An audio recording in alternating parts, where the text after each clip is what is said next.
En primer lugar, el vicepresidente institucional, ex presidente de la Universidad Nacional de La Plata, el doctor Fernando Tauber, nos dirigirá la palabra.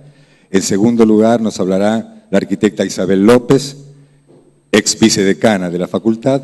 Explico por qué lo de ex.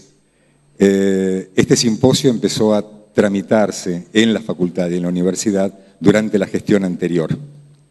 Acaba de haber un cambio de autoridades. Por eso hemos querido empezar el simposio con las autoridades que aceptaron e impulsaron este simposio, y vamos a cerrarlo con las autoridades actuales de acá a 3 días, con el actual presidente de la universidad y el actual decano de la facultad. Por tanto, entonces, ahora escucharemos al doctor Tauber, a la arquitecta Isabel López, al doctor Donald Miller, que es el presidente de UPEA, y yo voy a cerrar después con un par de instrucciones para todos. We will start listening to Dr. Fernando Tauber, former president of the university, and architect Isabel López, former dean of the School of Architecture, and Dr. Donald Miller, chair of International Urban Planning and Environment Association. And then I'll close and we will start listening to Dr. Luis César de Queiroz Ribeiro with his opening speech. Fernando. Muy bien. Bueno, bienvenidos. Realmente una satisfacción que comparto personalmente con Jorge y con todo el equipo de organización de este Congreso Internacional, 11º Congreso Internacional y primero latinoamericano. Nuestra universidad se regocija cada vez que se transforma, que puede transformarse en un ámbito de debate de estos temas que conforman las prioridades de la agenda mundial. Creo que todos tenemos una expectativa desde las diversas ramas del conocimiento sobre las conclusiones de este debate. La Universidad de La Plata, ustedes saben, y si no lo van sabiendo en estos días, es la segunda universidad de este país, es tremendamente compleja, es una universidad que cumplió este año 117 años de funcionamiento y fue creada como una universidad de ciencia, con lo cual la esencia de nuestra vida imbrica la vida académica con la investigación, la transferencia y también la extensión universitaria. Pero para que se den una idea, en esta universidad conviven unos 160 institutos de investigación, unos 7.000 investigadores y se desarrollan en simultáneo unos 700 proyectos en el año que en su inmensa mayoría están orientados de alguna manera a resolver los temas y problemas que desafían estos debates, desde la tecnología, desde el medio ambiente, desde las políticas urbanas, desde la sustentabilidad integral del desarrollo social. Y creo que esos son los temas o los factores que condicionan los ejes del debate que propone el programa del Congreso. En esa breve referencia, primero tener la conciencia del contexto en el que se desarrollan estas preocupaciones. Primero por el tremendo avance tecnológico en el cual estamos protagonizando esta historia. En los últimos 30 años se ha producido tanto como conocimiento como el que fue capaz de producir la humanidad a lo largo de toda su historia. Y esto nos significa a nosotros, a los planificadores, a los que tenemos que pensar en la ordenación del territorio en función y en condición de una mirada social, un tremendo desafío de entender cómo se manejan permanentemente las nuevas herramientas, las nuevas tecnologías, los nuevos elementos, para poder aportar respuestas con la velocidad que el tiempo exige. Me parece que el título permanente en cada uno de los párrafos es la noción de vértigo y velocidad en las transformaciones. En segunda instancia, y tal como lo reafirma el espíritu del Congreso, la cuestión ambiental como cuestión central. La humanidad está asustada, estamos asustados, estamos preocupados, pero también estamos asustados. El cambio climático nos ha impuesto nuevas reglas para pensar las ciudades. El crecimiento de los mares, la desaparición de los glaciares, la desertificación y tantos factores que vuelven lo inesperado y la catástrofe una cuestión de todos los días. Está claro que planificar siempre es trabajar en un escenario de incertidumbre, pero este es un escenario muy particular de incertidumbre con tremendas agresiones, que tenemos que saber proyectar en el tiempo y con el tiempo. En tercer lugar, tomar dimensión de la velocidad del crecimiento demográfico, cosa que tenemos ya una conciencia firmada, pero no es malo recordar de que a principios del siglo XX y durante toda la historia de la humanidad se sumaron 1.600 millones de habitantes y hoy estamos llegando a los 7.300. Es decir, esa línea de crecimiento en el último siglo se exponenció, y eso también habla de la velocidad y del vértigo. Tenemos que resolver este tema en mucho menos tiempo de lo que tuvo toda nuestra historia para poder adecuar las ciudades al desarrollo del territorio. Y en última instancia, por supuesto, la conciencia de que ese crecimiento demográfico se volcó a las ciudades. También, haciendo esa analogía, a principios del siglo XX, solamente el 20% de la población vivía en ciudades, unos 300 millones de habitantes. Hoy ya sumamos el 53% de la población mundial viviendo en ciudades. Y esto significa 4.000 millones de habitantes. Bueno, creo que son condiciones como tantas otras, pero las que me parecía, en palabras de apertura, reafirmar como una preocupación que sostenemos todo el tiempo en la enseñanza de la planificación en la Facultad de Arquitectura.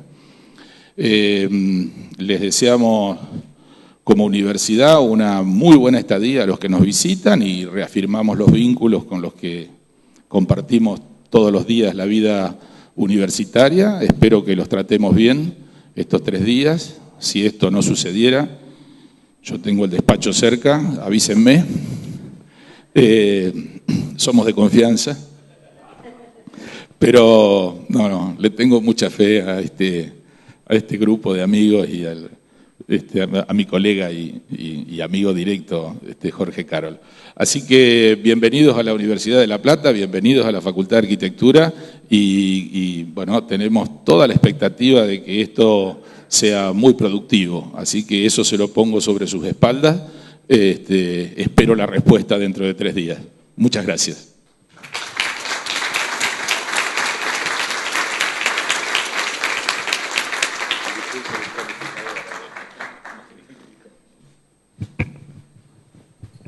Hola. Bueno, buenos días a todos. Veo muy pocos con el aparatito para el traductor, o sea que puedo hablar en castellano, parece. Bueno, 2 cosas. Primero, desearles éxito a quienes organizaron este evento, porque sabemos de lo mucho que han trabajado y de lo importante que es que ustedes estén todos cómodos y si no, como dice Fernando, vayan a su despacho. Creo que no van a entrar todos, pero en fin. Mucho éxito, Jorge, y a todo el equipo, porque realmente veo que han organizado absolutamente todo. Y segundo, desearles a quienes han venido muchísimo éxito, que se cumplan las expectativas de lo que, digamos, no solamente de los que van a exponer, sino aquellos que vienen a escuchar. Creo que la temática es muy importante,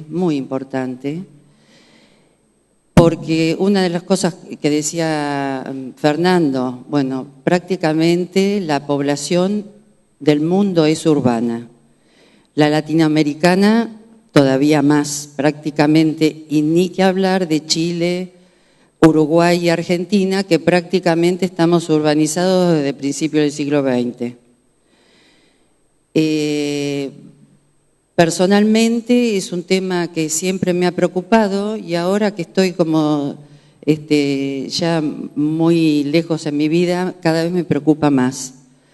¿Por qué? Porque veo que muchas veces solamente hablamos de ciudades, cuando en realidad en las ciudades es donde se cristaliza la riqueza y la pobreza.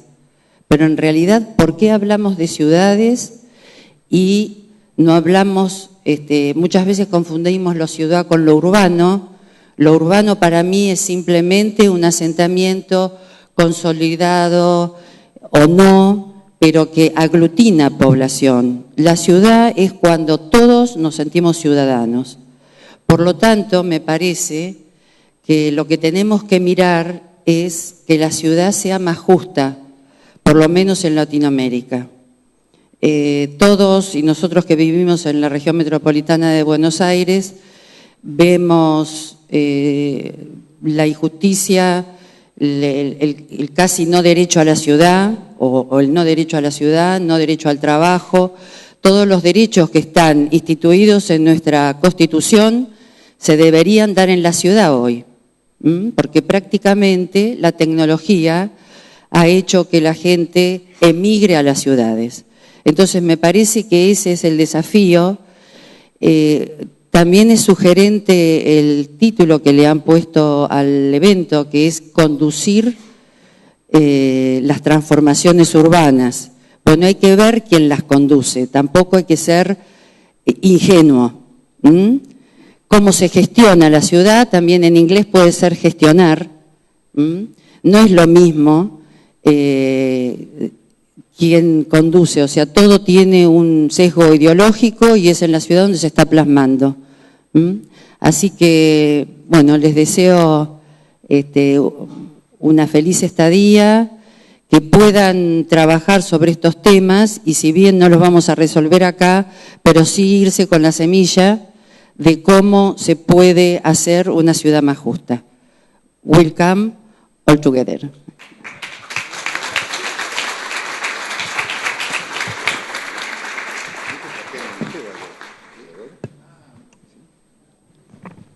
Donald.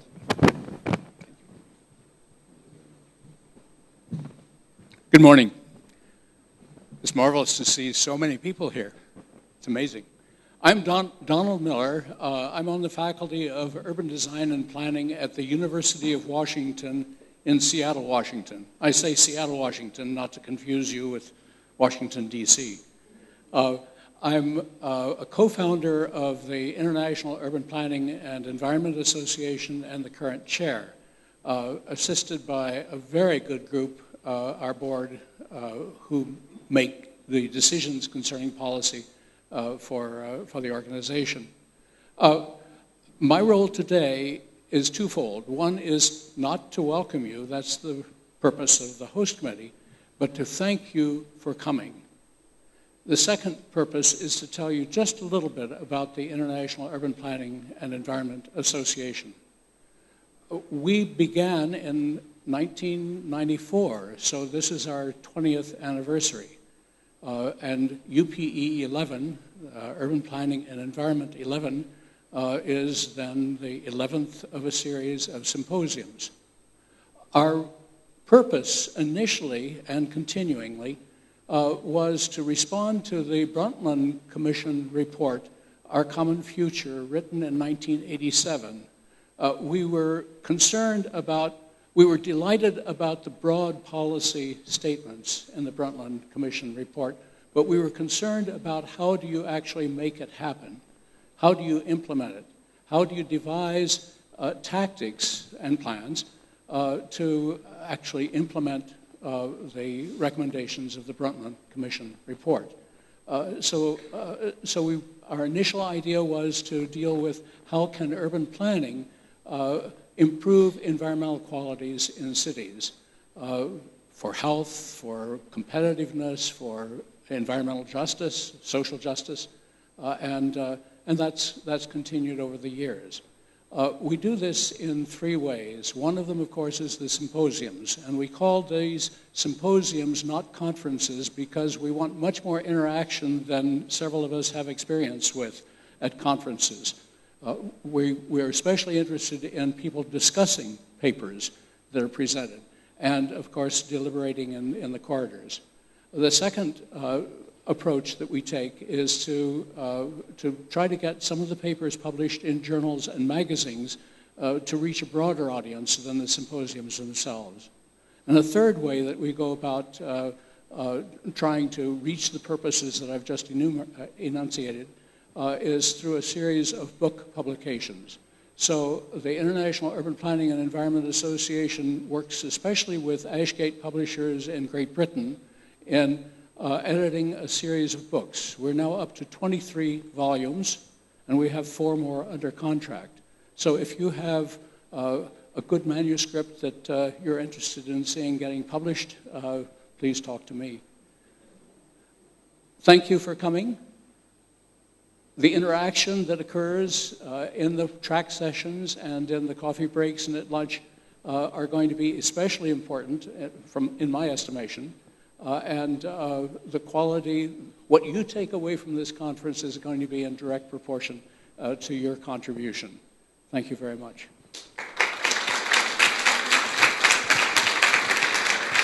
Thank you very much, Don. Thank you.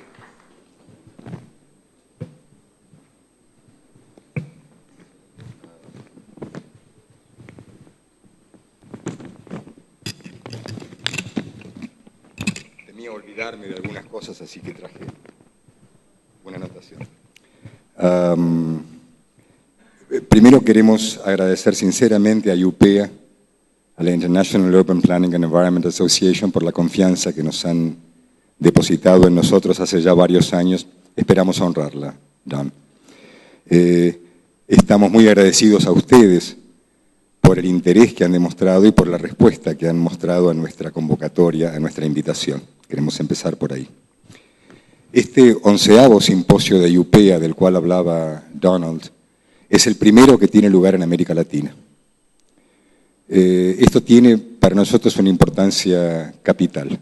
Y uno de los focos donde esta importancia se ha manifestado es en el idioma y en el lenguaje. Estas dos variantes. En primer lugar, y esto no es menor, este es el primero de los 11 simposios de IUPEA donde el idioma oficial no es el inglés, sino que hay 3 idiomas oficiales, el español, el portugués y el inglés.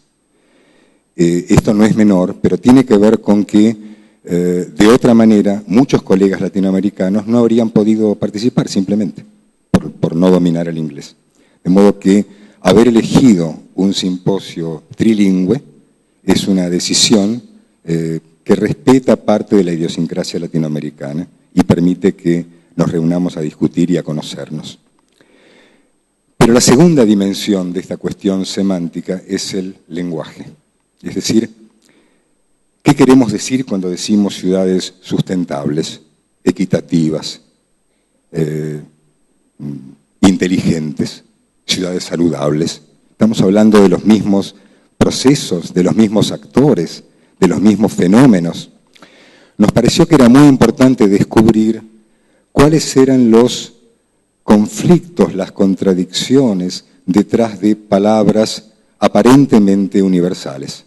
Sustentabilidad es sustentabilidad, equidad es equidad, pero no es lo mismo en Bélgica que en Colombia. Cuando decimos sustentabilidad, cuando decimos equidad, decimos lo mismo, hablamos de los mismos hechos, de los mismos fenómenos, describimos procesos causales similares, identificamos los actores que producen la ciudad. Quisimos ir entonces ver no solamente qué respuestas compartimos, sino también qué preguntas compartimos y al mismo tiempo qué preguntas nos diferencian. ¿Cuáles son nuestras diferencias en materia de las preguntas? Quisimos también focalizar no solamente en la ciudad sustentable, equitativa, noble, justa, que todos somos capaces de imaginar, sino focalizar en aquellos procesos que pueden hacer que estas ciudades efectivamente ocurran, efectivamente tengan lugar, literalmente, tengan lugar, ocurran espacialmente. Eso significa entonces discutir acerca de qué instrumentos, qué políticas, resolviendo qué contradicciones, qué conflictos, conduciendo la dialéctica contradictoria del cambio y la transformación. En este punto nos interesa resaltar especialmente la perspectiva latinoamericana para poder compartir con los colegas que están viniendo de nuestro subcontinente, de nuestra región y también de otras partes del mundo. La cuestión urbana en América Latina tiene un componente tan fuertemente social como probablemente no ocurra con la misma intensidad en otras partes del planeta. En América Latina, el tema de la ciudad se trata de la instalación, la conquista y la defensa del derecho al suelo, del derecho al hábitat, del derecho a la ciudad, del derecho a la vivienda. Y quiero resaltar que esto es un tema de instalación, conquista, defensa, polémica. Estamos, por lo tanto, desde la perspectiva latinoamericana, compartiendo con todos ustedes la definición de territorios en pugna, territorios en conflicto, territorios en definición. Retomo uno de los conceptos que planteó Donald recién cuando explicaba la diferencia entre las conferencias y los simposios. No los hemos invitado a escuchar, los hemos invitado a conversar, a debatir, a discutir, a interpelar, si cuadra hasta a pelearnos, a consensuar, pero también a disentir. La mitad del simposio está armado como debate activo, las conferencias, las mesas redondas, los foros, y aún las sesiones temáticas están planificadas, programadas para que todo el mundo pueda no solamente decir lo que piensa, sino escuchar lo que los demás piensan de lo que él dijo. Así que los invitamos a que hagamos de este simposio el simposio activo que hemos planeado. Será activo con la participación de ustedes. Están en su casa, sean bienvenidos. Todas las personas que tienen credenciales rojas están a su disposición para ayudarlos a orientarse. Las conferencias y las mesas redondas van a tener lugar en este auditorio. Las sesiones temáticas van a ocurrir en diferentes aulas que están señalizadas y los foros van a ocurrir en otra aula que también están identificadas. Les damos la bienvenida y le damos la palabra a Luis César de Queiroz Ribeiro, investigador de la Universidad de Río de Janeiro, quien nos va a presentar la conferencia inaugural. Muchas gracias, bienvenidos.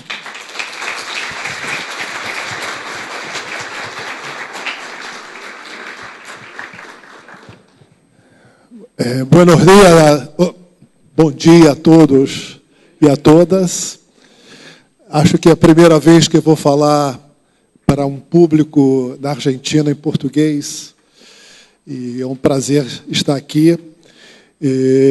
Gostaria, em primeiro lugar, de agradecer aos organizadores pelo honroso convite em fazer essa conferência de abertura deste evento e organizado por uma instituição científica de tanta relevância como a Associação de Planejamento Urbano e Meio Ambiente.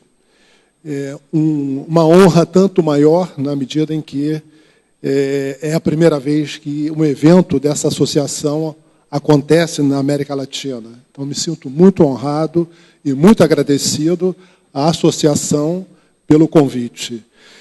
Agradecer também, em especial, à Universidade Nacional de La Plata e à Faculdade de Arquitetura, que cedeia esse evento, que organiza esse evento, aos organizadores envolvidos diretamente no planejamento e na realização desse evento, os professores e pesquisadores do Instituto de Investigação e Políticas do Meio Ambiente desta faculdade, um agradecimento muito especial ao colega Jorge Carol, amigo que não via há muito tempo, nos encontramos a primeira vez no Brasil e estou tendo um enorme prazer em reencontrá-lo aqui.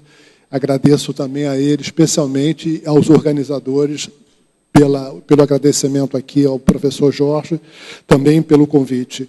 E ao CEUR, o Centro de Estudos Urbanos e Regional do CONICET, também agradeço pelo convite, pelo apoio, pela viabilização deste evento e da minha presença aqui, e a área de urbanismo dos meus amigos, colegas do Instituto do Conurbano da Universidade General Sarmento, que também participa na realização desse evento. Eu não tinha uma ideia muito precisa se haveria ou não tradução simultânea.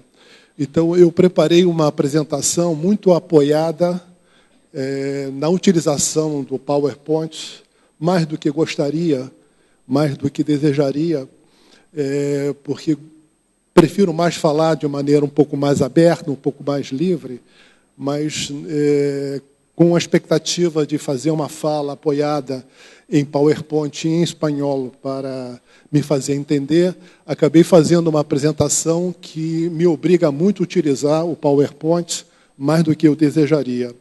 Mas, como não havia tempo de mudar a estratégia, vou continuar com essa apresentação e, portanto, vou ter que falar um pouquinho mais perto aqui da pantalha para poder seguir o que preparei. Mano, se pudesse despegar a luz um pouco. Mano, o tema proposto para essa conferência, então, é o direito à cidade nas transformações contemporâneas. Vou tentar fazer desse tema indagações que me parecem pertinentes ao título próprio desse seminário, que era como conduzir as transformações urbanas no cenário de mudanças que vivemos, sobretudo a partir dos anos 70. A minha fala vai ter alguns momentos em que seria obrigado a desenvolver algumas ideias um pouco mais conceituais, em outro momento falar um pouco sobre algumas realidades. O meu roteiro está dividido nesses 6 pontos, né? Uma introdução em que apresento algumas evidências da existência, talvez, de uma nova questão urbana no mundo, né? Não só na América Latina, mas no mundo, né? E o que significa, o que poderia significar e como poderíamos entender, talvez, essa nova questão urbana e por que é possível pensar que existe uma nova questão urbana,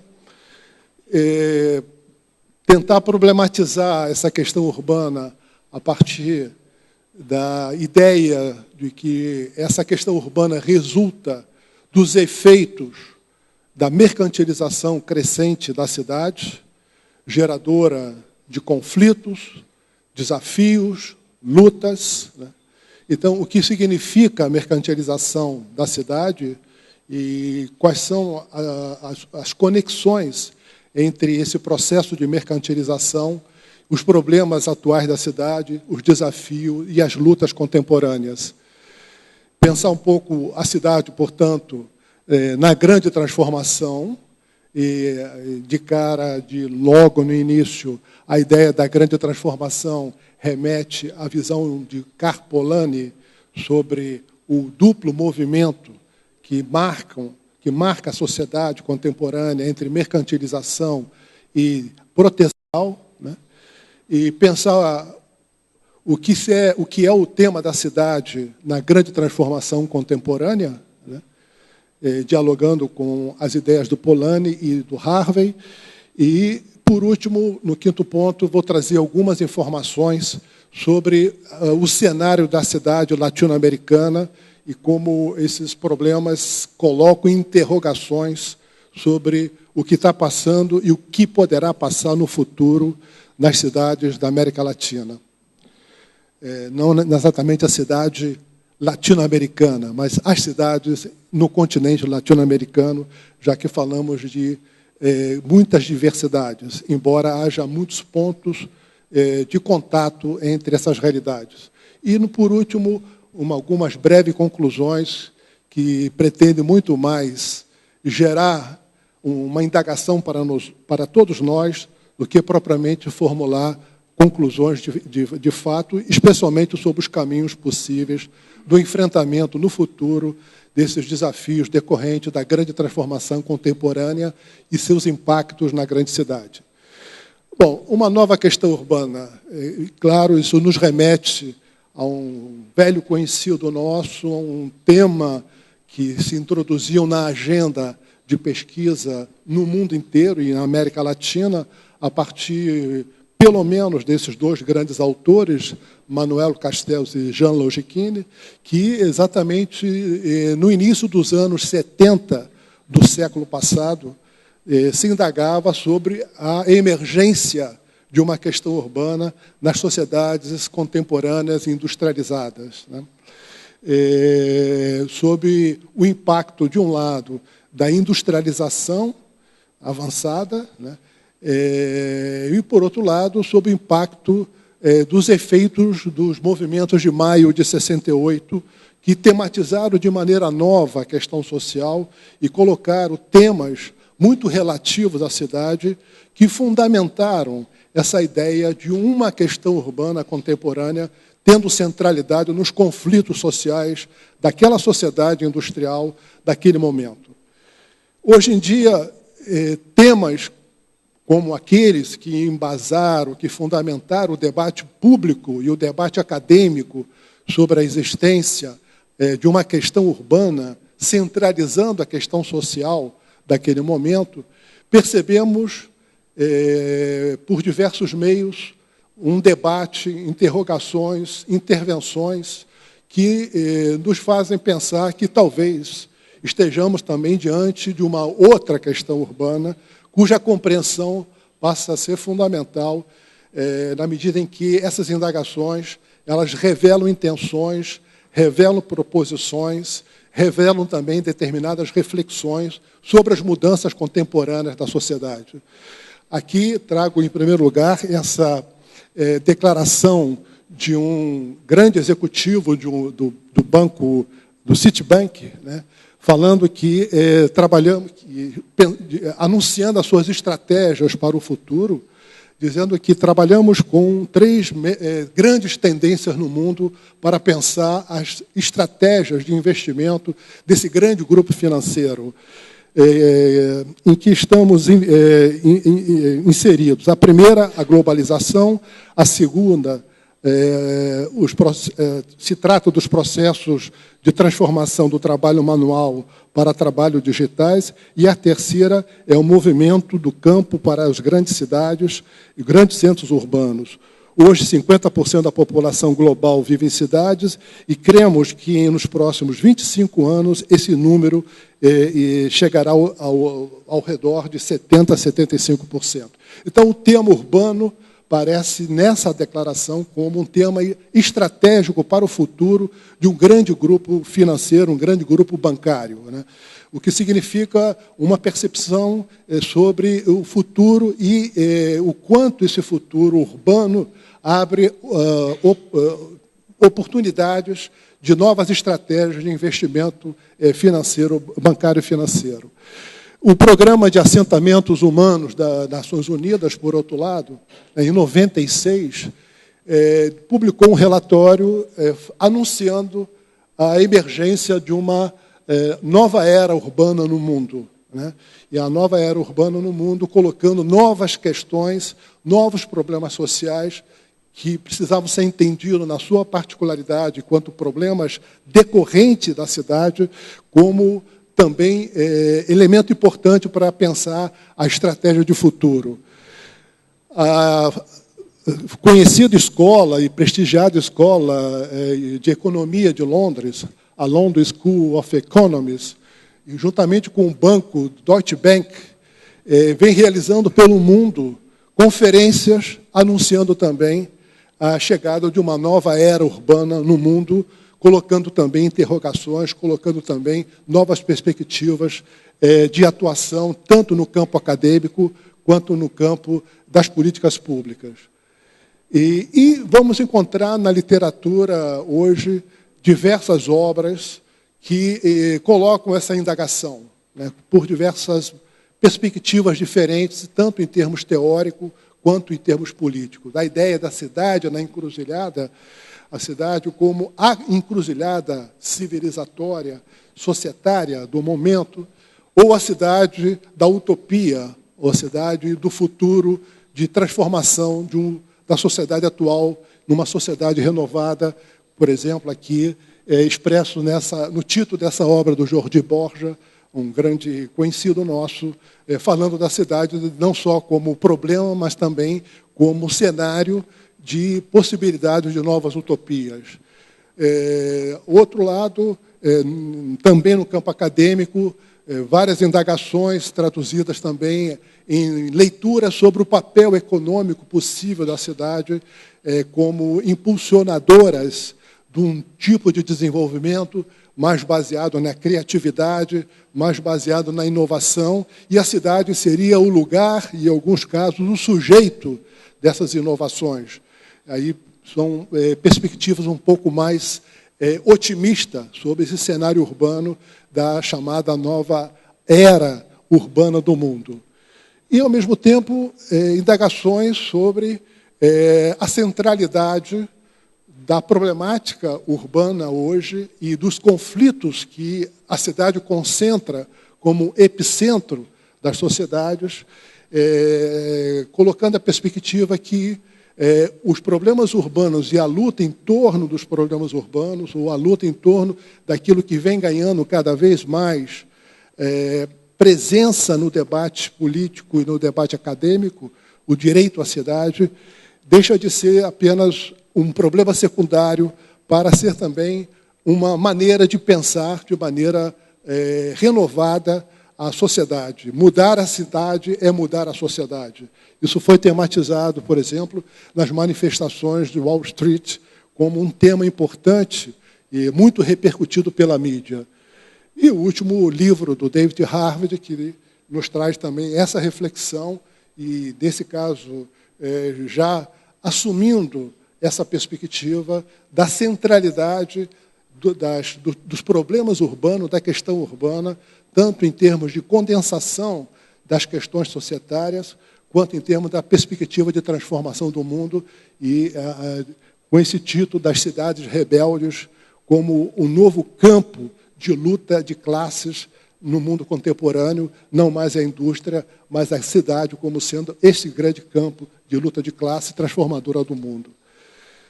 E por toda parte, né, nós vemos explodir no mundo revoltas mais ou menos espontâneas, mais ou menos mantidas, mais ou menos ocasionais, mais ou menos massivas, cujo epicentro dessas revoltas exatamente são, de um lado, grandes cidades e, por outro lado, problemas dessas grandes cidades. Em 2013, o Brasil teve um momento de explosão que começou exatamente com um movimento de protesto contra o aumento das passagens de ônibus. Isso se alastrou pela sociedade e acabou mobilizando cerca de 5 milhões de pessoas. E, atrás dessa pauta, em torno dessa pauta sobre o preço do transporte, outras pautas societárias, políticas, se associaram e transformaram aquele primeiro movimento num grande movimento de massa, um grande movimento que colocou em discussão temas que hoje interpelam a sociedade, interpelam o Estado, interpelam as elites políticas. Bom, estamos ou não diante de uma nova questão urbana? Creio que sim. Eu acho que esses discursos, essas percepções, essas manifestações políticas estão expressando algo que precisa ser ainda bem compreendido, que é a centralidade da questão urbana, no sentido de que a questão urbana hoje expressa um conflito entre a cidade como mercadoria ou a cidade como direito, né? A cidade como o centro da acumulação privada de riqueza e a reprodução da vida. A reprodução da vida biológica. Nós estamos aí diante de várias manifestações de crise urbana que coloque a possibilidade de haver da crise urbana uma ameaça biológica, né? São Paulo, por exemplo, está ameaçada hoje, nesse momento, de paralisar por ausência de água, né? Devido a uma série de circunstâncias que não são apenas climáticas, mas decorre também do manejo da cidade, da maneira como a cidade é manejada economicamente e politicamente. Então, eu acho que nós estamos diante, sim, de uma questão urbana, no sentido de que ela coloca uma centralidade de um problema societário, de um problema civilizatório, e a expressão desse problema é o conflito entre a cidade como mercadoria, a cidade como direito, a cidade como objeto de acumulação privada ou a reprodução biológica da vida, a reprodução social da vida, a reprodução individual e coletiva da vida. Então, estamos falando de um problema que ganha, sim, uma centralidade, e essa centralidade precisa ser compreendida exatamente para entendê-la e intervir sobre ela. Bom, para entender essa centralidade, o que significa essa questão urbana, né, entre esses dois polos, né, a cidade como mercadoria, a cidade como direito, a cidade como objeto de acumulação privada ou a cidade como reprodução da vida, me parece importante retomar um pouco as ideias de Polanyi, que nos falou exatamente sobre o que é o processo de mercantilização, né, a partir da leitura que ele fez do que foi a utopia liberal que surgiu na segunda metade do século XIX, na Europa, de uma sociedade absolutamente autorregulada pela lei do mercado. Ele transformou essa leitura numa grande obra bastante conhecida, chamada A Grande Transformação, e elas nos ensinam um pouco, conceitualmente, para entender essa nova questão urbana. O que dizia o Polanyi nessa obra? Dizia que o mercado não é a única maneira de se produzir, circular e distribuir os bens e serviços da sociedade. O mercado é uma invenção histórica de um determinado momento, né? Mas outras sociedades, e a própria sociedade contemporânea, não se organiza apenas pelo mercado como forma de produção, circulação e distribuição de bens, né? Contrariamente às visões economicistas dos liberais da segunda metade do século XIX, que achavam que o mercado era intrínseco à razão humana, intrínseco à capacidade racional do ser humano. O que se precisava fazer é liberar a sociedade das amarras sociais para que o mercado pudesse livremente funcionar, e, funcionando livremente, ele seria capaz de produzir o progresso material, o bem-estar em geral, a homogeneidade social, etc. Essa foi a utopia. E que o Polanyi nos ensinava era que não, que o mercado é uma invenção contemporânea, né? Outras sociedades, e a própria sociedade daquela época, se organizava sobre outras bases de produção, circulação e distribuição, baseada na economia doméstica, na economia da reciprocidade, na economia da redistribuição, né? O que se postulava naquele momento como a utopia liberal, né, era de um mercado autorregulado, né? Esse mercado autorregulado significava dizer que apenas as livres forças do mercado, formando preços, e a produção mercantil de bens e serviços é que constituiria essa lógica mais racional de produção, de distribuição e de circulação de bens e serviços. E o Polanyi dizia, isso é uma utopia, porque é impossível uma sociedade existir em situação em que o mercado se torna totalmente autorregulado, ou seja, o mercado que produz, circula e distribui bens, independentemente dos valores, das crenças, das instituições que mantêm aquela sociedade enquanto uma coletividade coesa, né?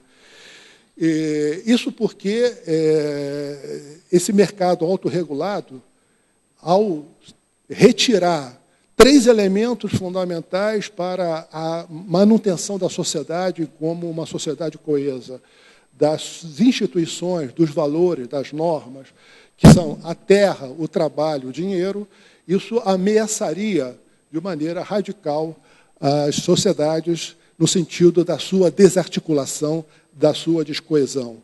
Porque a terra é a natureza, mercantilizar a natureza, usar a natureza, fazer da natureza apenas aquilo que é comandado pela lei dos preços autorregulados, é destruir uma base fundamental da sociedade, que é a própria natureza. O trabalho totalmente mercantilizado também significaria a destituição da própria população e das suas formas de organização, das suas formas de ajuntamento, né? Porque elas estão fundadas não em preços, não em trocas, mas fundadas em valores e instituições, né? E o dinheiro, porque é a base das interações sociais no mundo contemporâneo. O dinheiro totalmente autorregulado por ele mesmo destruiria a sociedade, gerando uma desarticulação social.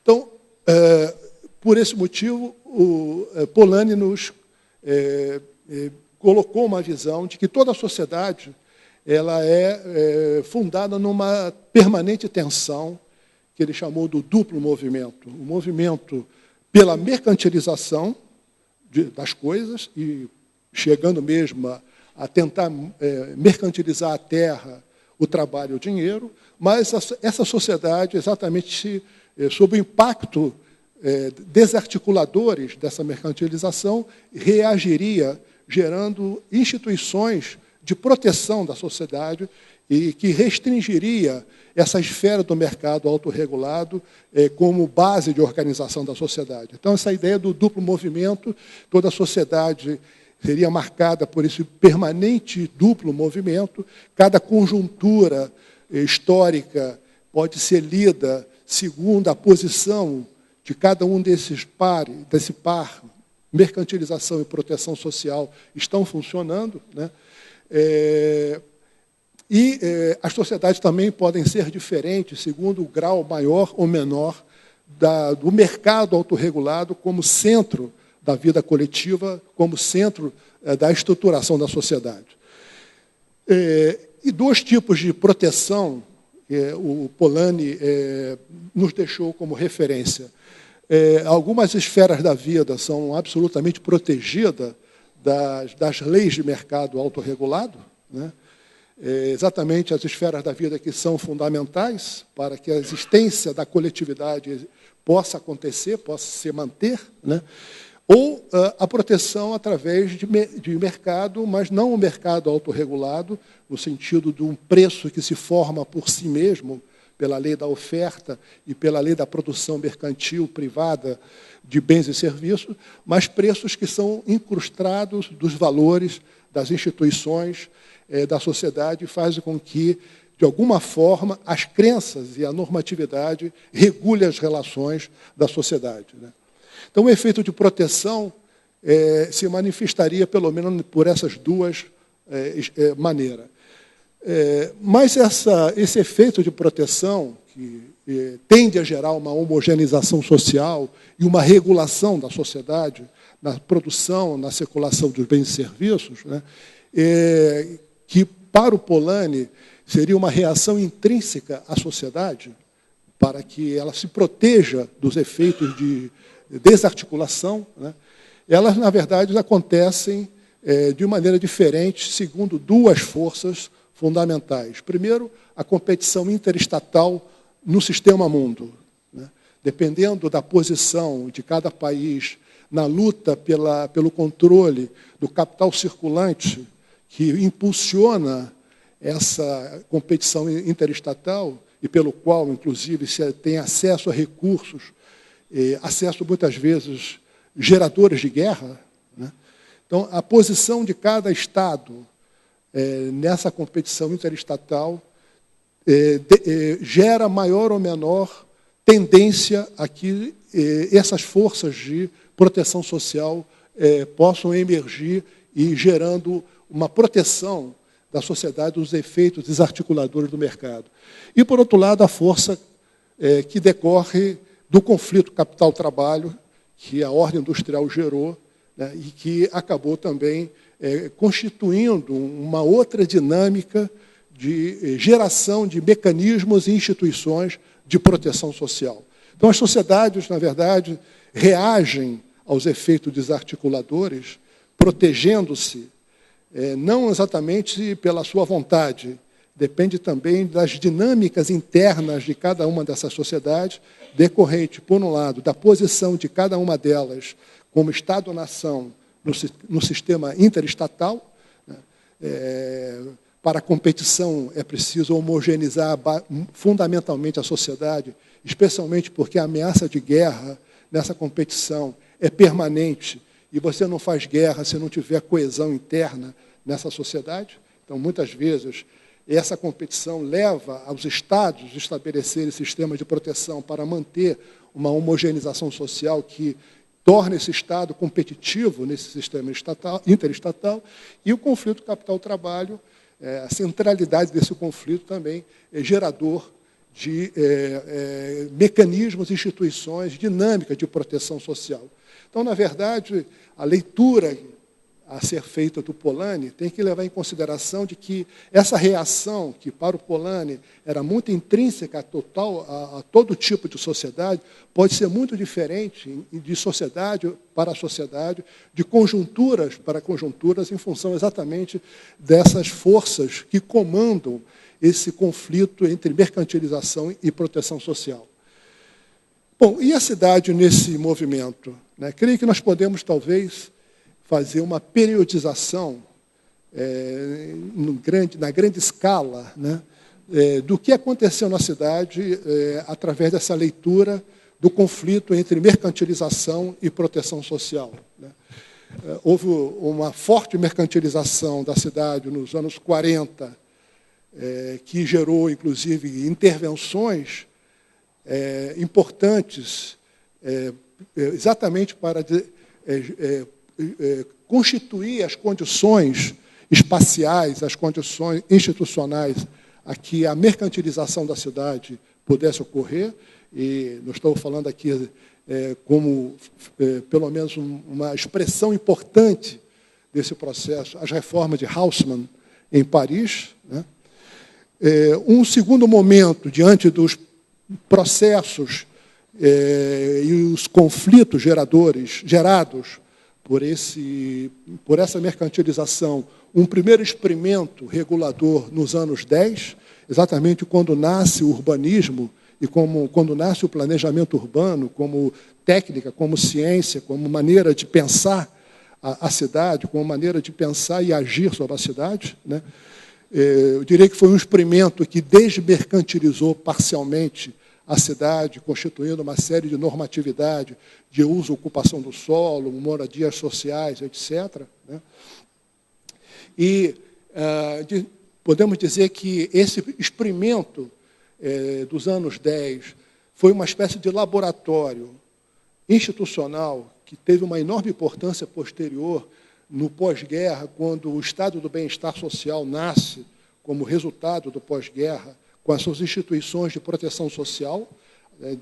Quando olhamos o que aconteceu nas cidades europeias e algumas cidades americanas, em termos de regulação social, e examinamos as instituições que saem no estado do bem-estar social, que estão presentes no estado do bem-estar social no pós-guerra, vamos encontrar ali a realização de muitos experimentos. Por exemplo, a ideia de planejamento foi experimentada primeiro nesse momento de desmercantilização da cidade. Claro, o fundo dessa história são as revoltas da segunda metade do século XIX, né, tendo como epicentro fundamental a Comuna de Paris, né, que gerou toda uma mudança de percepção da sociedade sobre como a cidade deveria se organizar, como a cidade deveria funcionar. E, portanto, no estado do bem-estar social dos anos 50, vai dar nascimento, baseado nesse experimento, a uma série de normatividade, de instituições que podemos entendê-la rapidamente através desse termo, a cidade fordista, né? A cidade onde há regulação ao mesmo tempo que mercado, né? E vivemos atualmente um momento, a partir dos anos 70, em função das mudanças naquelas duas forças que poderiam gerar dinâmicas de proteção social, mudanças no sistema interestatal e mudanças no conflito capital-trabalho e suas consequências. Vivemos hoje sob a pressão de nova rodada de mercantilização da cidade, né? Exatamente pelo enfraquecimento diferenciado no mundo, expressando o desenvolvimento desigual do capitalismo, né? Das mudanças, tanto da competição interestatal, quanto do conflito capital-trabalho no mundo.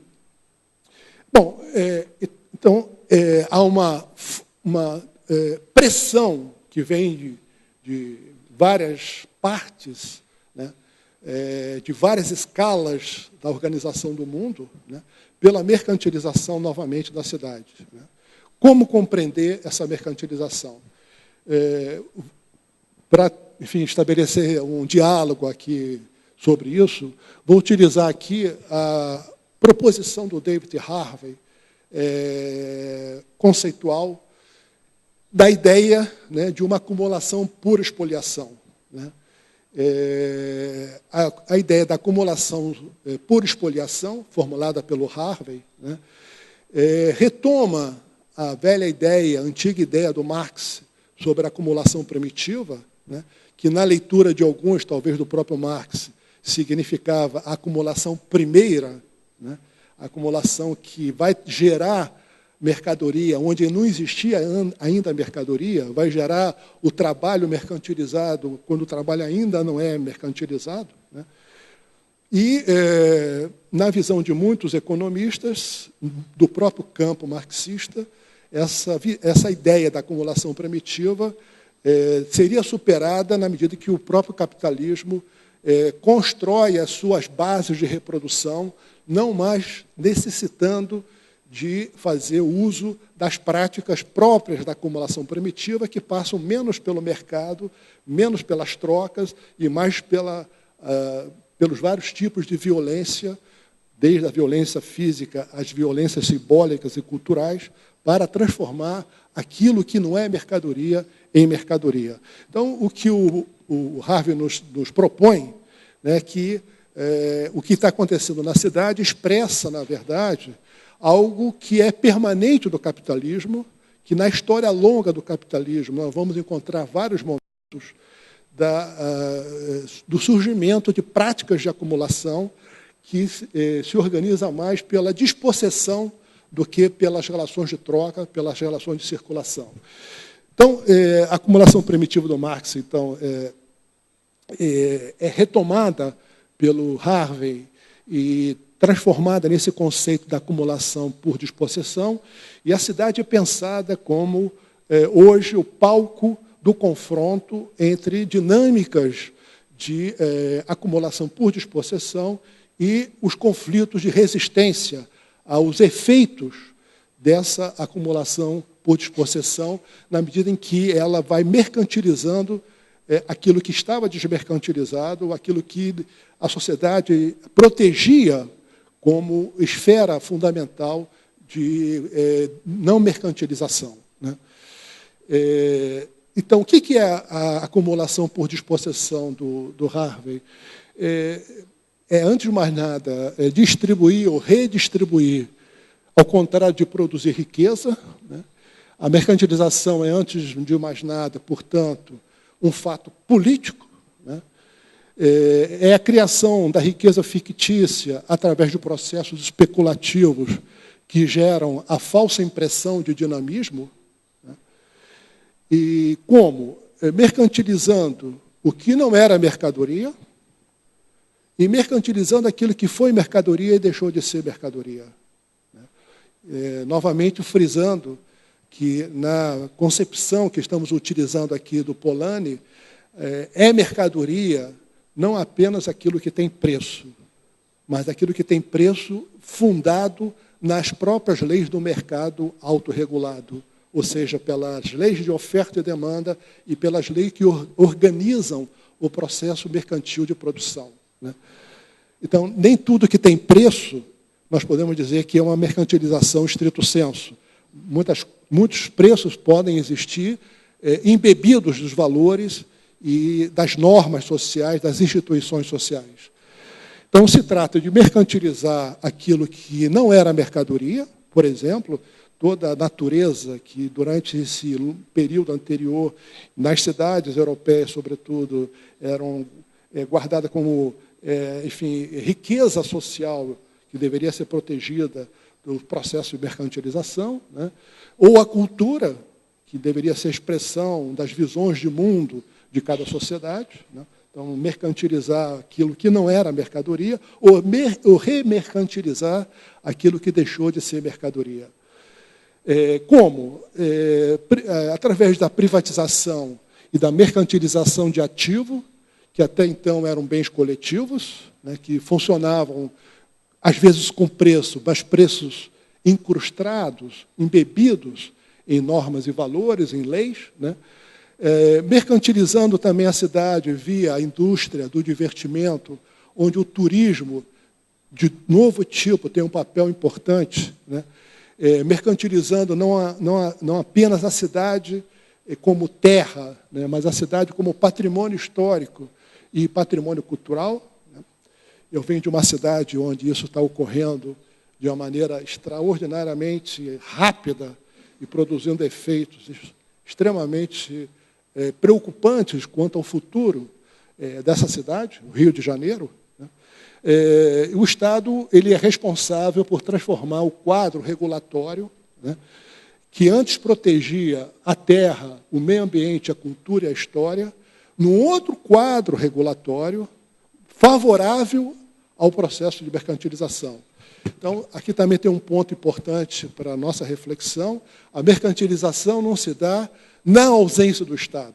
Muito pelo contrário, ele se dá com a intervenção, muitas vezes ativa, do Estado, criando um marco regulatório mais favorável a transformar aquilo que não era mercadoria em mercadoria, ou transformar aquilo que deixou de ser mercadoria e deve agora circular, ser produzido, ser usado enquanto mercadoria. Então, não há nenhuma antinomia entre mercantilização e Estado. Muito pelo contrário, na maioria das vezes, o Estado é vanguarda desse processo de mercantilização, apenas muda a ótica, apenas muda a maneira de intervir, apenas muda o modelo de entendimento do objeto dessa própria intervenção.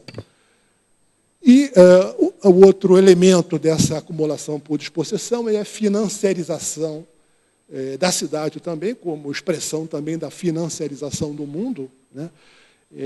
Cuja a expressão mais evidente a existência de um capital, dinheiro, sobreacumulado no mundo, maior do que a capacidade que tem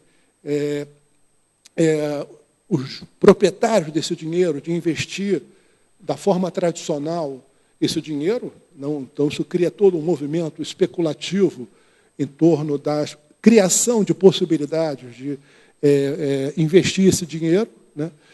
E isso se dando, sobretudo, a partir da desregulação do sistema financeiro, com o fim de Bretton Woods, com a política do Bush e as políticas europeias também, que acabaram, enfim, tornando esse circuito um circuito completamente endógeno, né, e pressionando a sociedade para a criação de novas oportunidades de negócios através da mercantilização.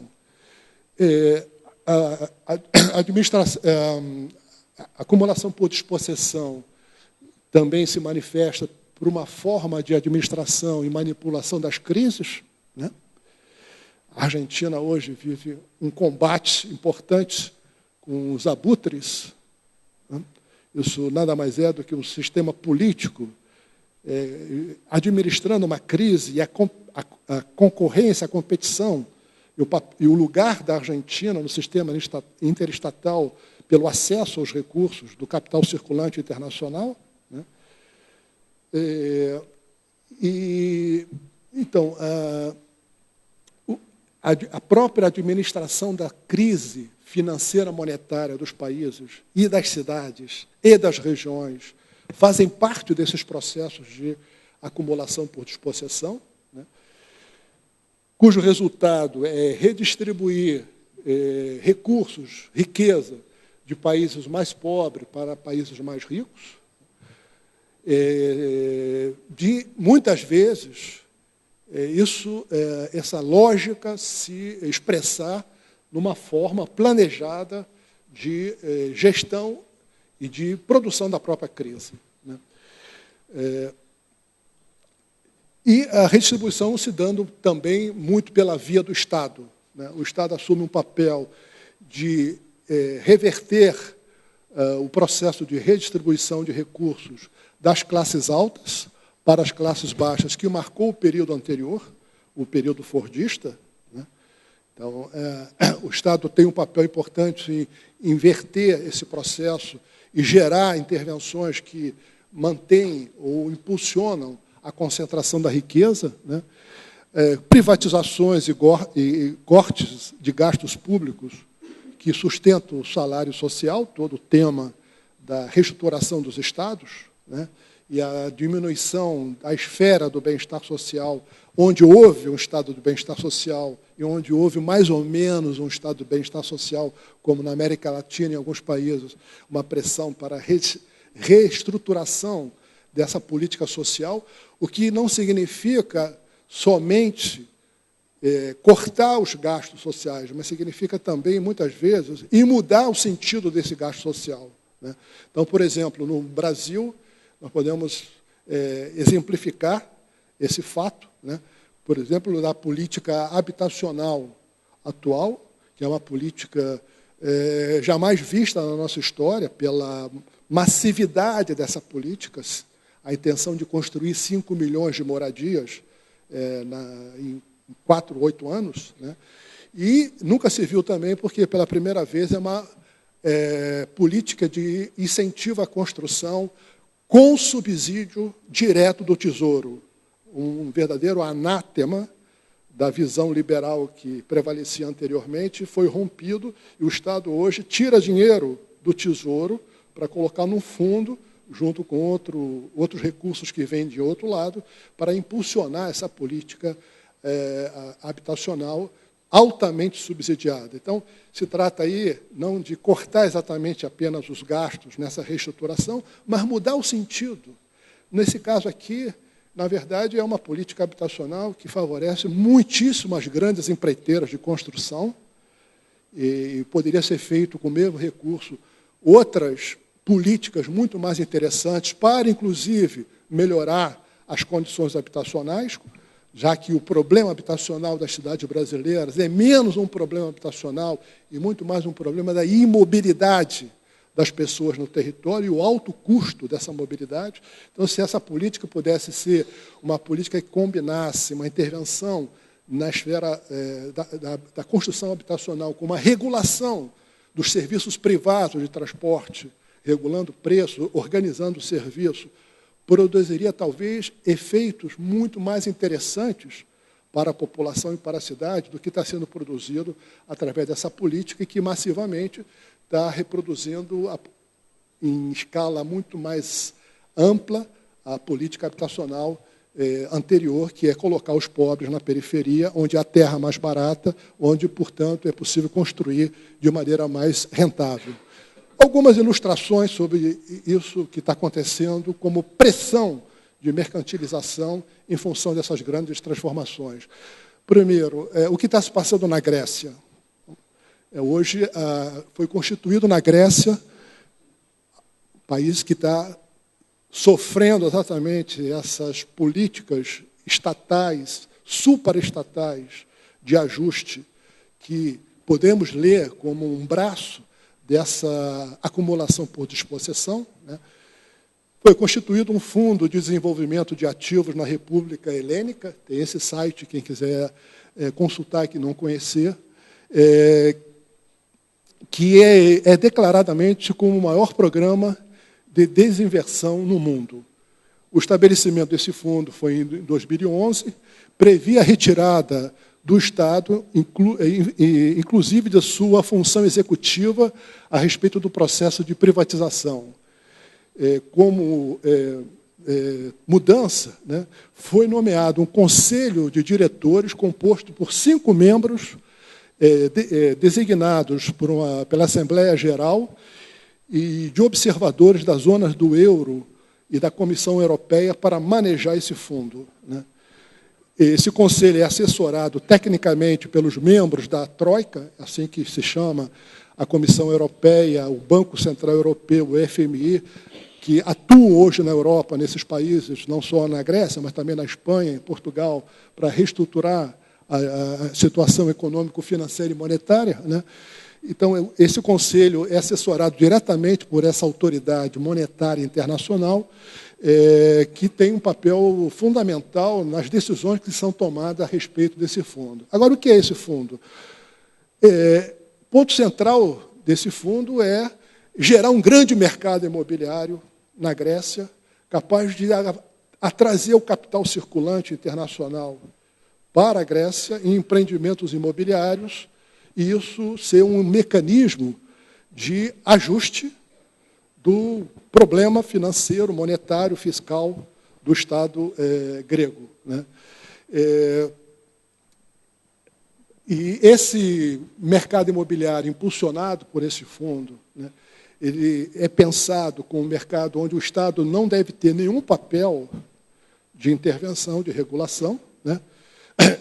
E isso deu nascimento, né, a um processo de venda de mais de 80 mil propriedades imobiliárias do setor público. Nos casos mais emblemáticos dessas vendas desesperadas, né, se pode citar a venda de terrenos em áreas de praia, né, as praias paradisíacas gregas, né, com a promessa de que o potencial de investimento hoteleiro vai se realizar e vai gerar, impulsionar não só os negócios na construção, mas vai atrair o turismo para esses lugares, né? Mercantilizando, de fato, áreas com grande valor cultural, um grande valor histórico, né? Essas são algumas fotografias de áreas que vocês podem encontrar à venda nesse site, verdadeiros territórios sendo vendidos exatamente como base de impulsionar um mercado imobiliário, na expectativa desse mercado imobiliário e o turismo resolver o problema do ajuste fiscal, monetário e financeiro do Estado. O outro exemplo, recentemente saiu publicado, que alguns estados europeus hoje estão vendendo a cidadania para algumas pessoas que se predisponham a realizar determinado tipo de negócio nesses países, independentemente de qualquer filiação anterior à cultura, à sociedade política ou à origem, enfim, migratória, mas negociantes que queiram adquirir a cidadania no Chipre, na Espanha, em Portugal e mesmo nos Estados Unidos, né, na Irlanda, né, na Letônia, podem adquirir essa cidadania desde que se disponham a fazer determinado tipo de investimento nesses países, também como uma política de atração desse capital circulante, sobreacumulado internacional, como base, né, de, enfim, captura desse capital pelos Estados na competição interestatal. Então, um processo, claro, de mercantilização, inclusive, de algo inimaginável, né? Você pode comprar hoje uma cidadania. Atenção, quem tem grana pode se tornar, se quiser, um irlandês. Não sei se é bom, se é ruim, não sei. Mas hoje é possível, se quem tiver grana e aceitar as regras, se tornar um cidadão irlandês, né? Ou um cidadão português, né? Ou um cidadão espanhol. Né? Bom, de volta à cidade, né? O que isso traz como leitura do que está passando na cidade hoje, nessa nova tensão entre mercantilização, através de colocar no mercado aquilo que não estava no mercado, ou voltar para o mercado aquilo que deixou de ser mercadoria. Né? Quando nós usamos essa maneira de pensar para entender alguns câmbios, algumas transformações que vêm ocorrendo nas cidades, né, à luz da expressão nessas transformações, dessa lógica de acumulação por despossessão, que mercantiliza ou remercantiliza a cidade, né, algumas características são bastante marcantes. Né? São sempre transformações que mudam a escala de organização da cidade, produzindo novas centralidades. Exatamente porque as novas centralidades geram novos negócios urbanos, seja os negócios com a terra, com o solo, seja os negócios mesmo com as obras para gerar as novas centralidades. Então, uma das características muito marcantes das transformações que vêm ocorrendo em algumas cidades como resultado na cidade dessa pressão remercantilizadora da acumulação por dispossessão é a mudança de escala. Segundo, o endividamento dos poderes locais junto a bancos e financeiras, exatamente como mecanismo de impulsionar esses negócios e, ao mesmo tempo, o próprio empréstimo, o próprio financiamento ser um negócio, um novo negócio. Né? Nova composição de alianças de forças locais. Né? Em muitos lugares, essa composição significa, literalmente, a presença no coração das coalizões locais, dos próprios empresários, manejando a própria política. Né? Exatamente porque, enfim, há uma aliança entre os antigos governantes, as antigas elites locais, esses novos negociantes da cidade, né? Câmbios, mudanças no modo de governo, o governo passa a ter como papel gerar a habilitação da cidade para os negócios, o negócio com a cidade, não são os negócios apenas na cidade, mas os negócios com a cidade sendo ela mesma objeto desses negócios, a reestruturação das representações acerca dos problemas das cidades. Né? Nesse sentido, há uma semelhança na maneira como se legitima hoje os problemas da cidade com os problemas que ocorreram na América Latina nos anos 90, que permitiu a privatização de muitos serviços públicos, exatamente a partir da construção de uma representação de que o problema da qualidade dos serviços públicos nos países latino-americanos era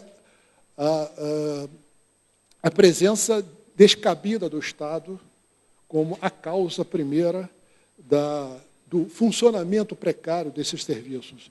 Isso foi uma base ideológica muito importante de legitimação das privatizações que ocorreram em muitos países latino-americanos durante a década de 90.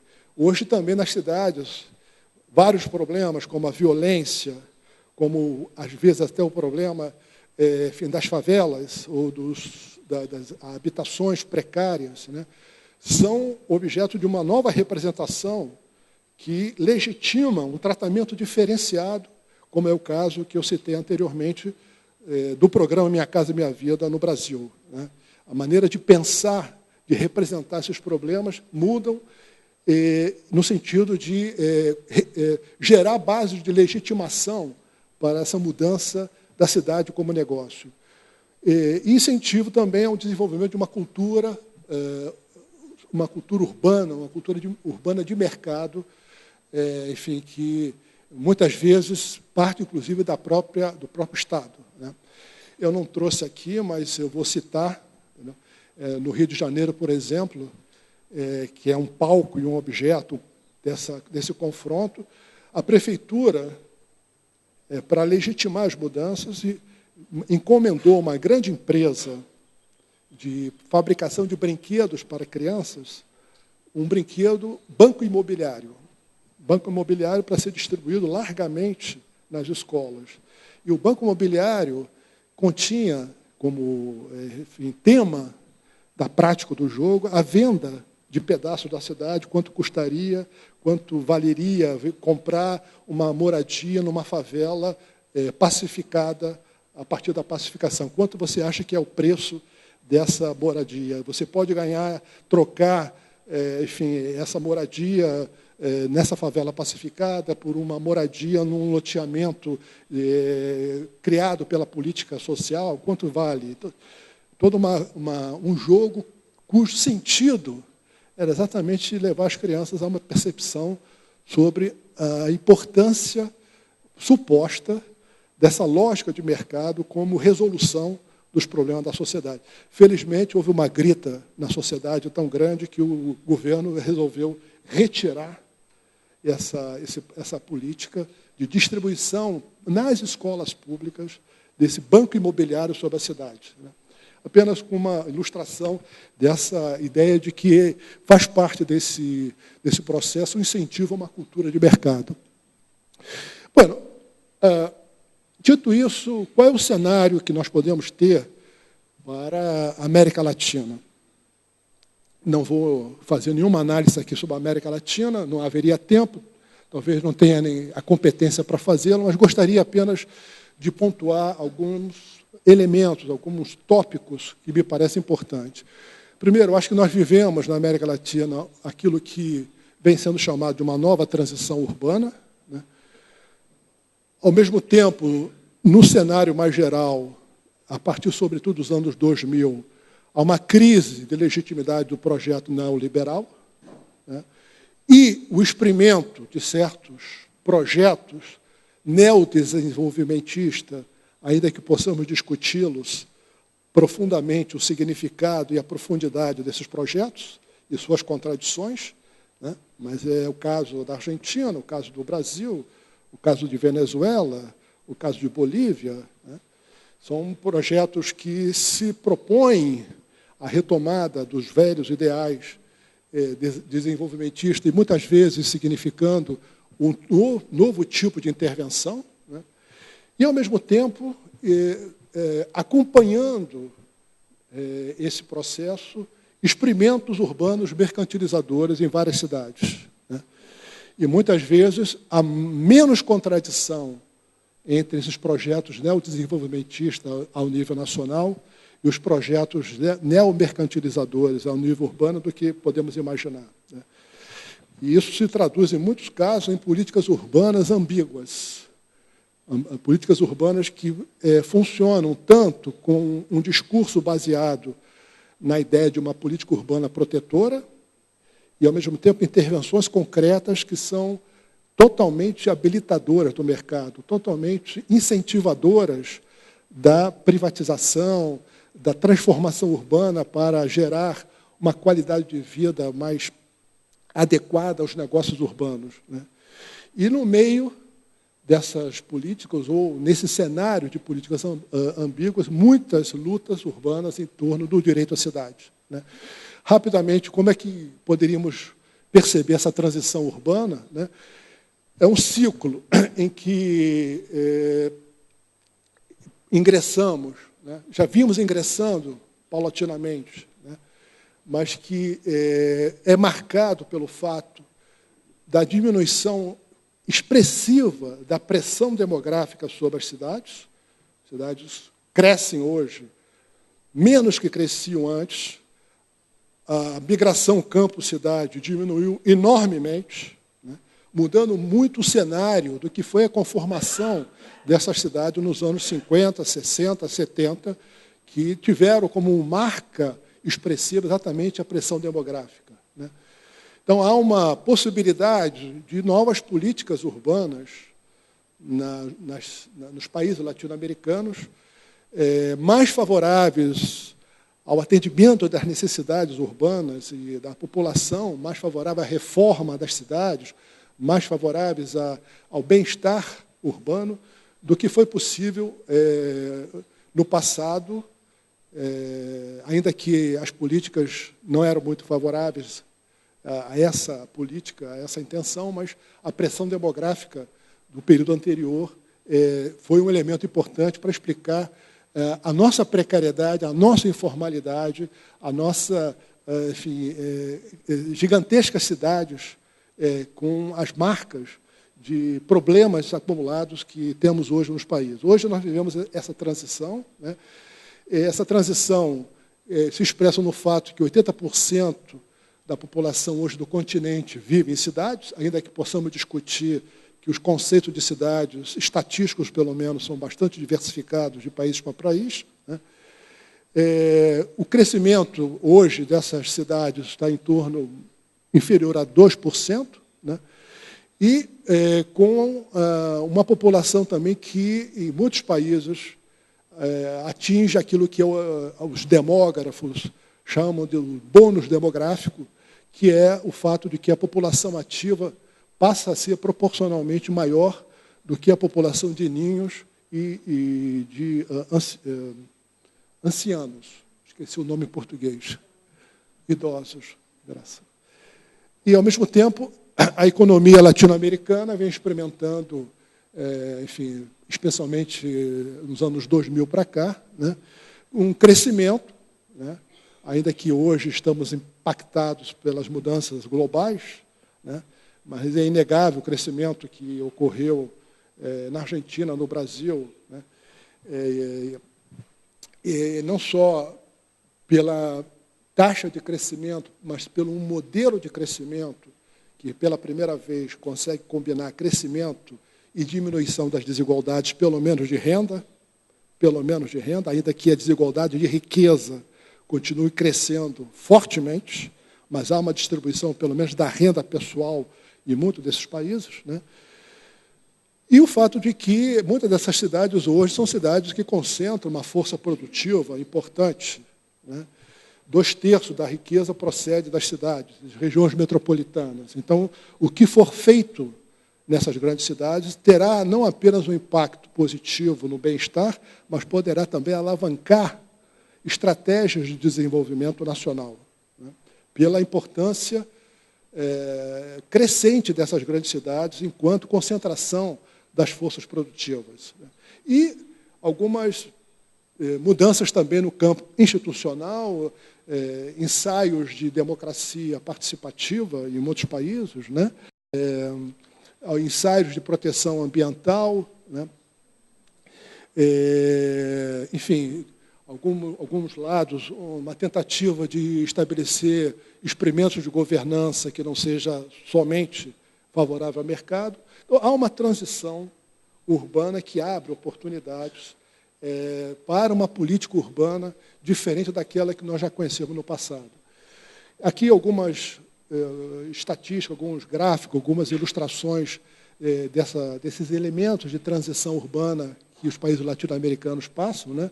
Aí são a curva de crescimento da população urbana em vários pedaços da América Latina, resultado do relatório da ONU, do Habitat ONU, de 2012, né, atingindo uma marca aí de alguns países com mais de 90% de população urbana. Ao mesmo tempo, a taxa de desemprego, historicamente crescente, diminuiu nesse período de 2000, né, abrindo espaço para uma vinculação mais organizada dos trabalhadores com o mercado de trabalho, né.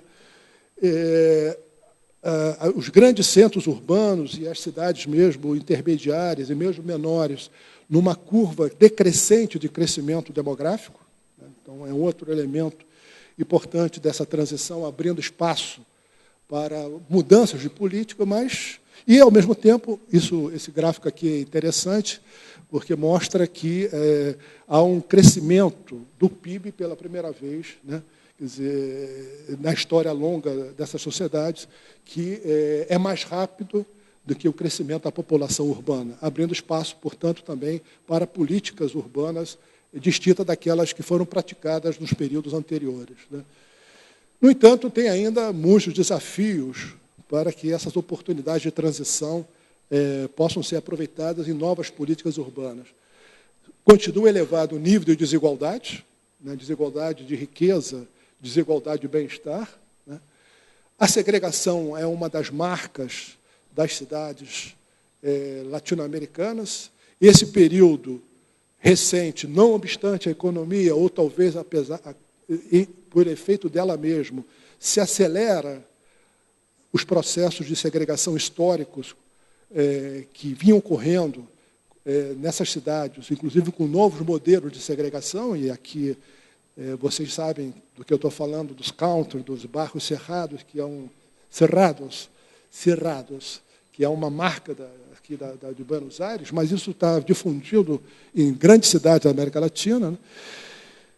E continua elevado a taxa de déficit de bem-estar urbano, né? Então, existe um estoque de problemas extremamente importante que precisa ser resolvido ao mesmo tempo que um novo rumo possa ser dado ao desenvolvimento dessas cidades, né? E, ao mesmo tempo, o último desafio, que esse aqui nos interessa mais ao propósito dessa palestra aqui, que é essa possibilidade também da cidade se inserir nesse processo de acumulação por dispossessão, transformando a cidade numa espécie de máquina de crescimento que, na verdade, gera grande liberalismo, grandes negócios urbanos e, ao mesmo tempo, alimenta o sistema político da legitimidade necessária para que ele continue se reproduzindo enquanto tal. Aqui, rapidamente, esse mapa nos mostra aqui a elevada taxa de precariedade, do déficit urbano, né, déficit de bem-estar urbano. Aqui as cores vermelhas estão mostrando onde tem maior índice de domicílios ou população com 25% a 50% de não atendimento de saneamento básico. Né? Então, há uma desigualdade ainda extremada, decorrente desse déficit ainda elevado de bem-estar. Aqui é uma notícia, interessante, né? Quer dizer, a diminuição da população urbana vivendo em tugúrios. Eu não sei exatamente qual é a expressão equivalente em português de tugúrio. Imagina que eu não seja exatamente a favela, mas imagino que seja a moradia precária semelhante a uma favela, né?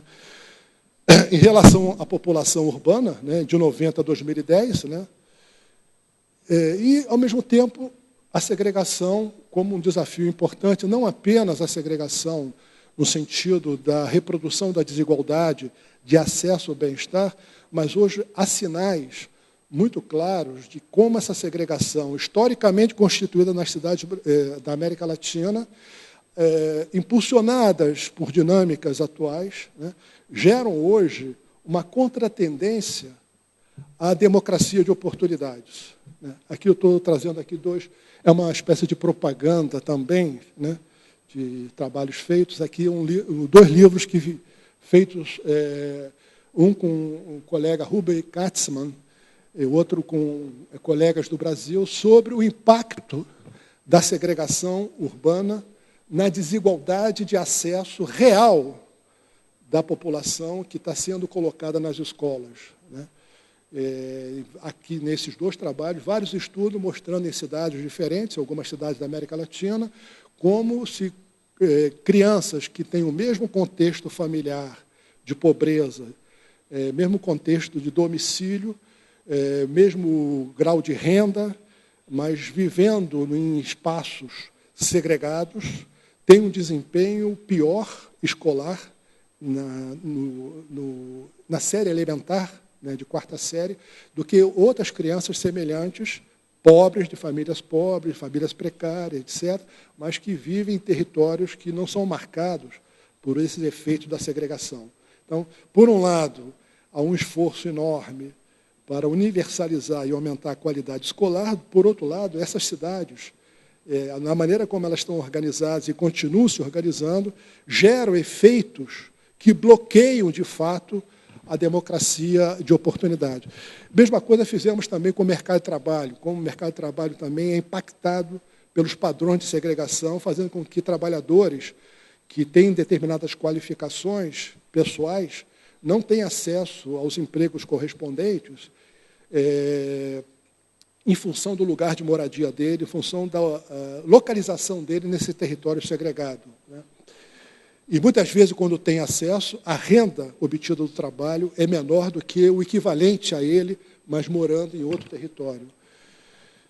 Aqui apenas, então, uma síntese dessa ideia, né? Quer dizer, essa investigação sobre privações habitacionais e segregação e rendimento escolar no Rio de Janeiro, por exemplo, encontrou que a probabilidade de extra-idade, o atraso escolar, o resasgo, né, que se diz de crianças cursando a quarta série, aumenta 75% se é pobre. E se, ademais, vive em vivendas de alta densidade, aumenta em 42,2%, ou seja, um a mais, além da condição própria daquela criança e de sua família, né? Esse trabalho aqui, feito pelo Ruben Katzmann, aprofunda essa discussão numa visão mais latino-americana, sobre o impacto da privação habitacional de diversos tipos sobre o desempenho escolar, sobre a aquisição efetiva pelas crianças e por jovens do capital escolar. Então, esse é um desafio importante para a gente pensar um cenário de futuro, né, para os países da América Latina, não apenas devido à taxa elevada, histórica, de precariedade urbana, mas também pelos efeitos dessa precariedade e dos modelos de organização do território sobre a efetivação de uma democracia de oportunidades, né? E o outro desafio que me parece o mais complicado é essa tendência que se observa em muitas cidades latino-americanas, muitas cidades da América Latina, a se estabelecer uma política que expressa essa ambiguidade, esse conflito, essas duas políticas que, no plano nacional, pretende ser uma política neodesenvolvimentista, ainda que lutando com as forças que pressionam essas políticas para um retorno à política liberal financeira, que prevaleceu em muitos países da América Latina. Acho que todos os países latino-americanos vivem no interior dos seus governos essa dualidade, né? Intenções neodesenvolvimentistas, ao mesmo tempo forças que pressionam para o retorno da política liberal financeira que prevaleceu nos anos 90. Mas essa contradição tem dado possibilidades, pelo menos até agora, a uma combinação que faz com que esse projeto neodesenvolvimentista alavanque certas intervenções públicas de maneira nova e de maneira mais massiva do que foi no passado, no âmbito da política habitacional, no âmbito da política de transferência de ingresso, de renda direta para a população. E vamos ver o que vai passar daqui para frente, que eu acho que essa tensão vai ser cada vez maior. E penso eu que, pela minha leitura, que a pressão por o retorno a um liberalismo financeiro vai ser cada vez maior, e isso vai ter impacto nessas políticas que pretendem ser neodesenvolvimentistas.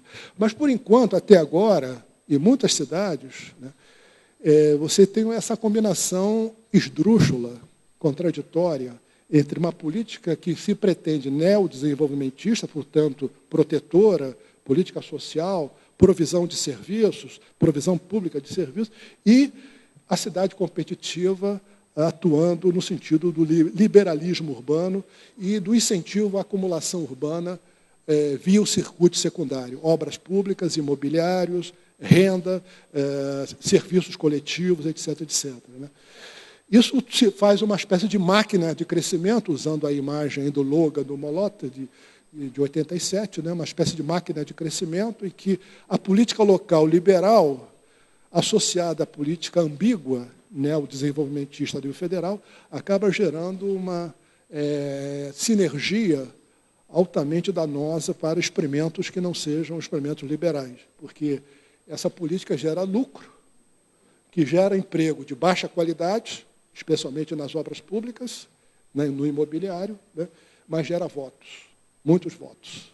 Isso passou a ser uma moeda de troca importante nas políticas das elites nacionais e das elites locais. Então,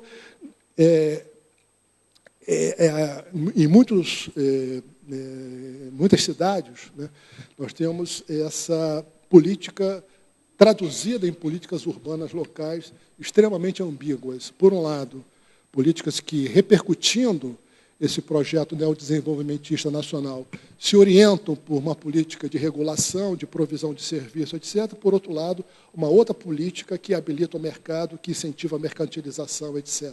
Geralmente, as administrações dessas cidades são divididas em dois pedaços. De um lado estão os urbanistas, os planejadores urbanos, que ainda pensam a cidade como valor, como norma, como regulação. Por outro lado, está o plano estratégico, onde tem os conselhos políticos, dos quais fazem parte os próprios empresários e que manejam as intervenções concretas nas cidades. Que conclusões? Creio que nós, essa é a ideia, estamos diante de uma nova questão urbana, sem dúvida, uma questão urbana que está sendo hoje tematizada em torno desse slogan, o direito à cidade. Uma questão urbana renovada, porque, creio eu, podemos discutir sobre isso, é uma questão que é societária, não sei se esse termo em espanhol tem sentido, societária, e civilizatória. Então, as cidades no mundo e na América Latina, penso eu, serão cada vez mais palco dessas forças mercantilizadoras, e, ao mesmo tempo, a necessidade da cidade para a reprodução da vida biológica, da vida social, da vida individual e da vida coletiva. E isso essas necessidades se opondo a essa lógica da mercantilização, especialmente a mercantilização impulsionada pela acumulação por despossessão. Aqui, apenas um breve break. Esse slide aqui é um slide de uma fotografia de meninos fazendo um protesto numa favela no Rio de Janeiro, uma favela que vem sendo, como os anglo-saxones chamam, de gentrificadas, exatamente como resultado dessa acumulação por despossessão. E eles estão fazendo um protesto e, com esses dizer, meus avós e meus pais brincaram aqui. E eu não vou ter esse direito? Então, esses cartazes expressam mais do que a ideia do direito urbano, o direito à cidade, como o direito ao bem-estar. É um direito à vida social, à vida coletiva, à vida na sua reprodução intergerações.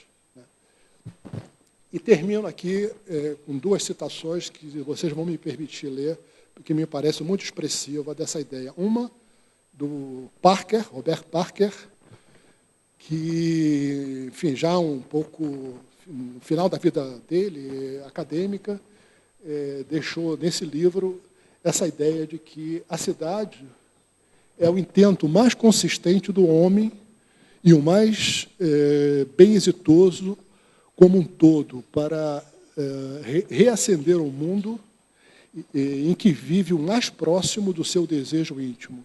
Sem embargo, se a cidade é um mundo que o homem criou, ele é um mundo no qual ele está agora condenado a viver. Assim, indiretamente, sem qualquer clareza da natureza da sua tarefa, foi fazendo a cidade que o homem se fez a si mesmo. Eu acho esse trecho extremamente expressivo dessa enorme dependência que nós estamos condenados a viver de um meio, que é um meio construído pelo próprio homem, e que, se não tiver certas características, não assegura a reprodução da vida, nem social, nem individual, nem coletiva, e muitas vezes a mesma biológica. E, um último, essa citação aqui, clássica, do David Harvey, que me parece expressar o grau de centralidade societária e civilizatória dessa ideia do direito à cidade, para além do direito à redistribuição do bem-estar. Diz ele, o direito à cidade está, por ele, mais alá do que o direito de acesso ao que existe. É um direito de mudar a cidade mais de acordo com nosso desejo íntimo, muito inspirado exatamente no trecho do Robert Parker. Né? A liberdade para nos fazermos e refazermos, assim como nossas cidades, é um dos mais preciosos, ainda que seja os mais descuidados dos nossos direitos humanos. Né? Creio que esse trecho também do Harvey expressa essa ideia, né, da questão urbana formulada a partir do direito à cidade, não apenas como um direito de bem-estar, mas um direito de sociedade, de manter a sociedade e uma civilização na sua continuidade. Muito obrigado, senhor.